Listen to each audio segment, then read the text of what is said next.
Hey sweet friends, welcome back to my kitchen here at Seed and Sparrow Homestead. We are going to be making a recipe of my Nana's that for some time now my mom had been trying to track down for me, and she finally found it through one of my aunts. So today we get to make Nana's homemade potato donuts.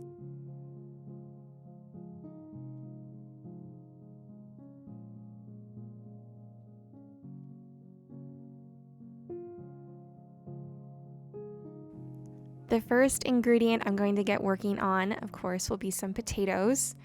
And we need to peel them, dice them, and get them in a pot with some water and boil them until they are soft.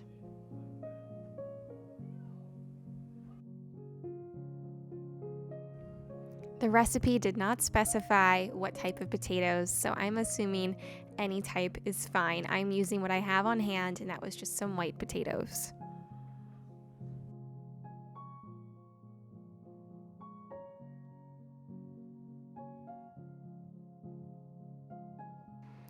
Now, I am actually quartering this recipe.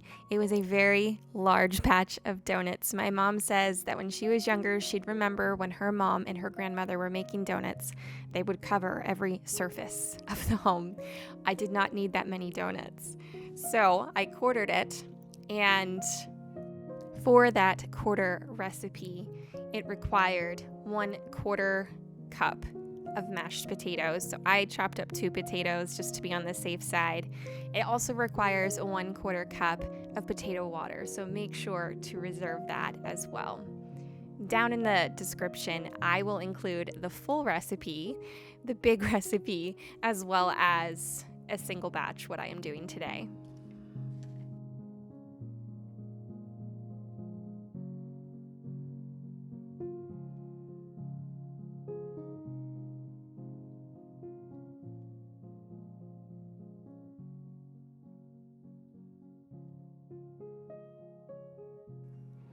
I am adding 4 cups of all-purpose flour to this bowl. The full recipe actually required an entire 5-pound bag of flour. That's how big the recipe is.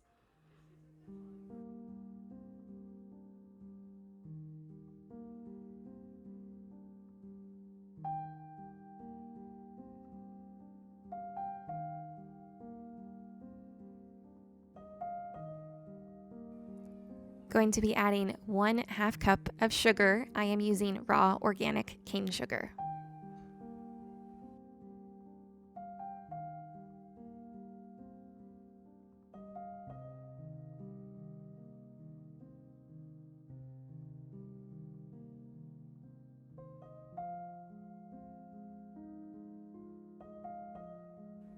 I'm going to set that bowl off to the side and start working on our wet ingredients while we're waiting for the potatoes to get done.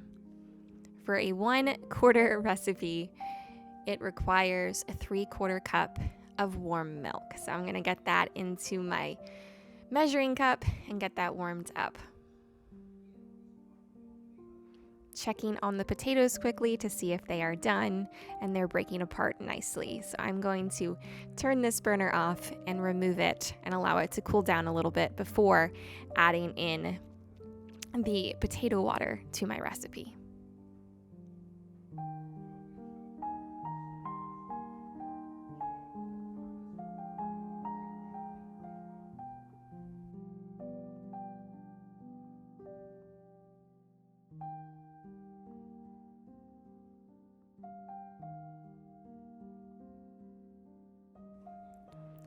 Going to measure out 1/4 cup of potato water.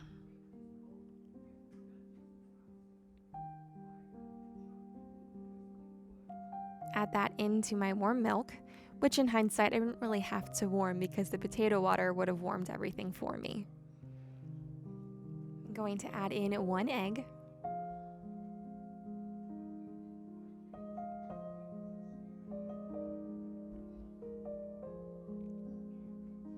And 1/2 teaspoon of active dry yeast.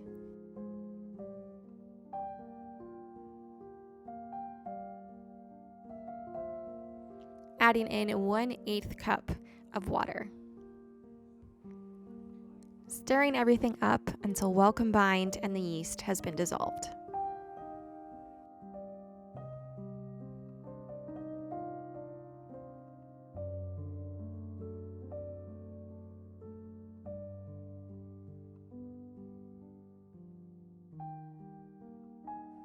We are going to drain off the remaining water from the potatoes and get these mashed up.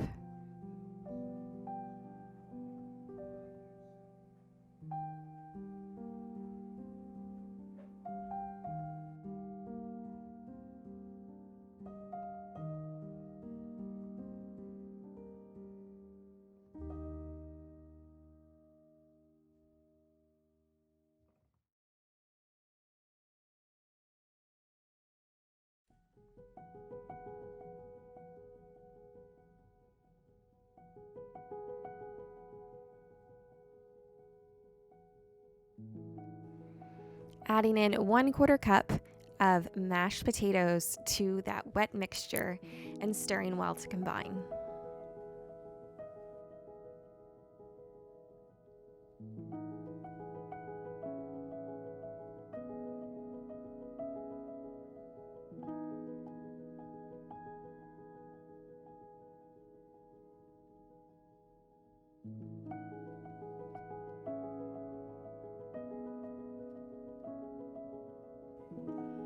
Now I am just adding in my wet ingredients into the dry, and I'm going to start to mix this together.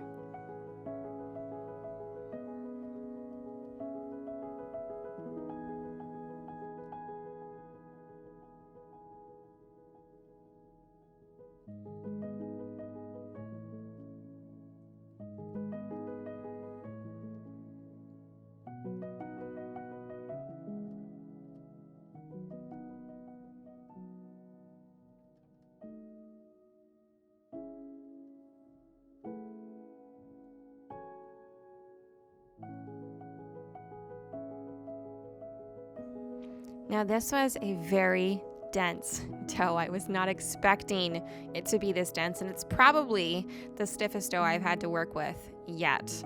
And I asked my mom, and she says that they are very dense.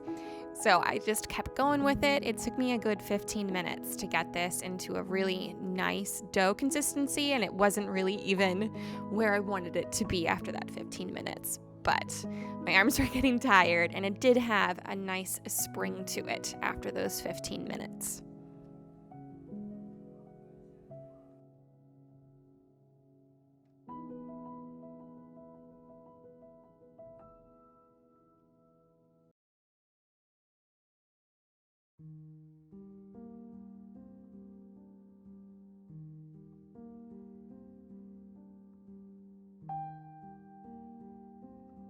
This dough requires 2 longer rises.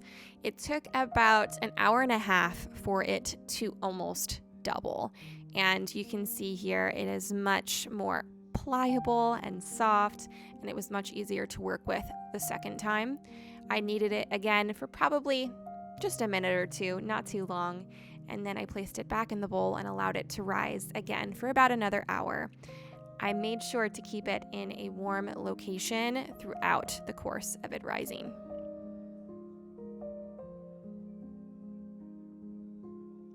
And here you can just see how it has transformed into a nice smooth dough.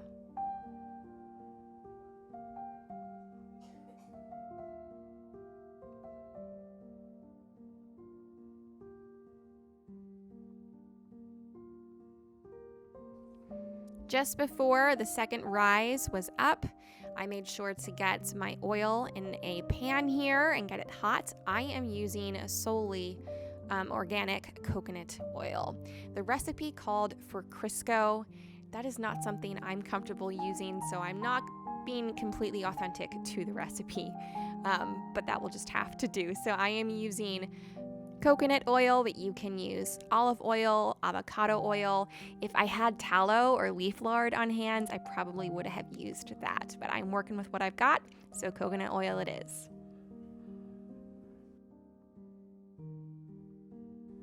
I've lightly floured my surface here.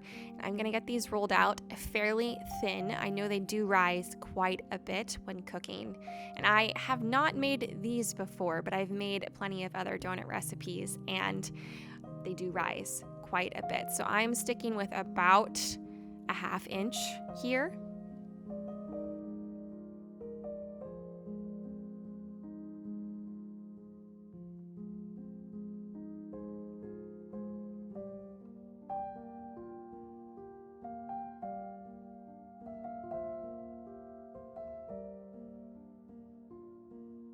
I am using a round cookie cutter that I had purchased from an antique store a while back, but upon thinking about how they would have done this and how I've seen potato donuts around here, they most likely would have just cut them by hand and made them square. So towards the end, I used the scraps and I made a few square ones as well.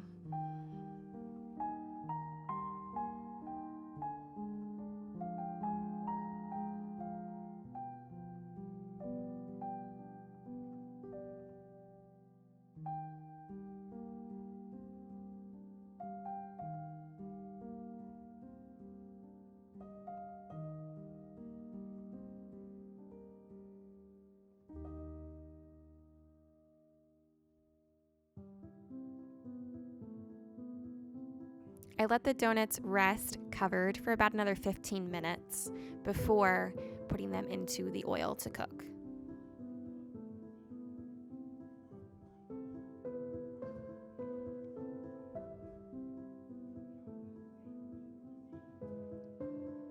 These do not need much time at all to cook.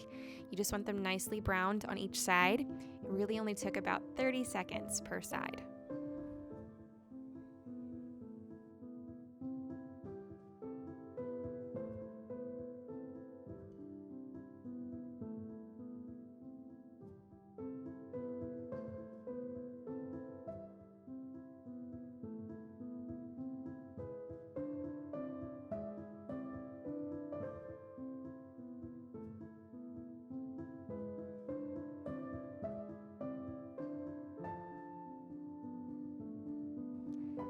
Once finished, I just transferred them onto a sheet of paper towels to let that excess oil drain off, and I just kept working through all of the donuts. With that quarter recipe, I still ended up with about 23-inch or so donuts. My Nana Evelyn went home to be with the Lord a few years ago now, and she hadn't been baking for a while before that. It's been quite some time since I've actually had anything baked by her, so it's especially sweet to have this recipe and make them today. I never actually had these made by her. This will be my first time trying them, but my mom assures me that they are indeed delicious. One thing about Nana was that she loved her sweets, and I mean loved them. She was also a fantastic baker. She probably started my love of baking through watching her, working with her, always eating what she had prepared, and a favorite pastime of ours when I was younger was watching a Food Network together. Whenever we went to Nana's or she came to us, there were always sweets to be found. No meal was complete without dessert.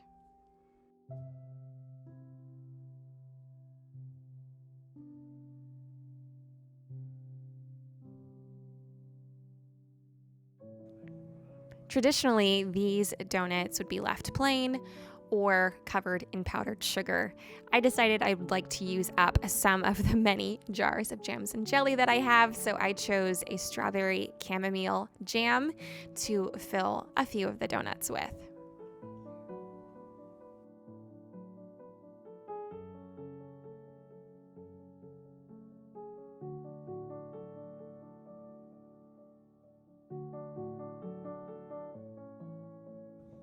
Because these are a denser donut, I tried to pre-make a hole for the jam, which worked out great.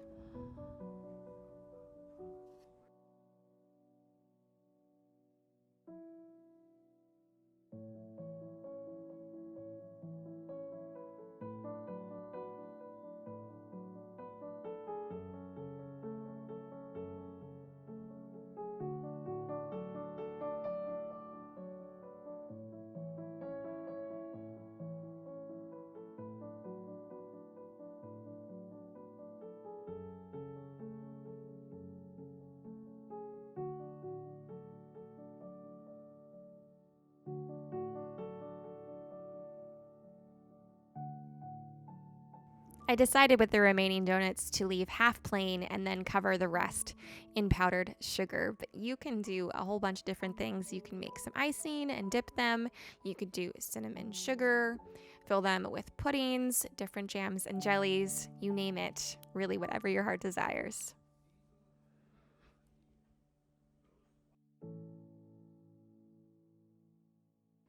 I must say, these were delicious, and I honestly kind of wish I would have made the whole big batch. These were gone in no time, and I set a few aside to take to my mom this week as well.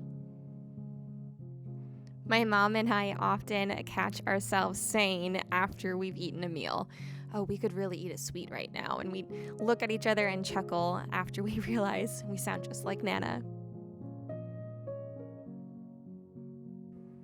Friend, I would love to know, do you have a baked good from your grandmother that just sparks nostalgia and gives you that warm, at-home feeling? A recipe that seemed only she could make the best. Let me know down in the comments. And if you'd like, feel free to share that recipe for others to try as well.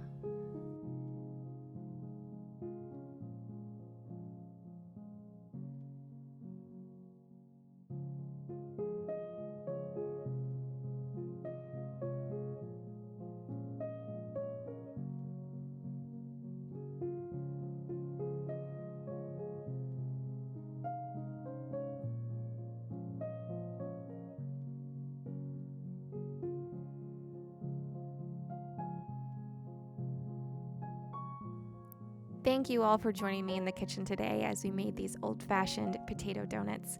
I hope you enjoyed. Let me know down in the comments if you think you're going to try these. Please don't forget to hit that like button and subscribe to my channel if you haven't already. I really appreciate it. It helps me out so much. I hope you all have a wonderful, blessed week, and I will see you next time. Take care.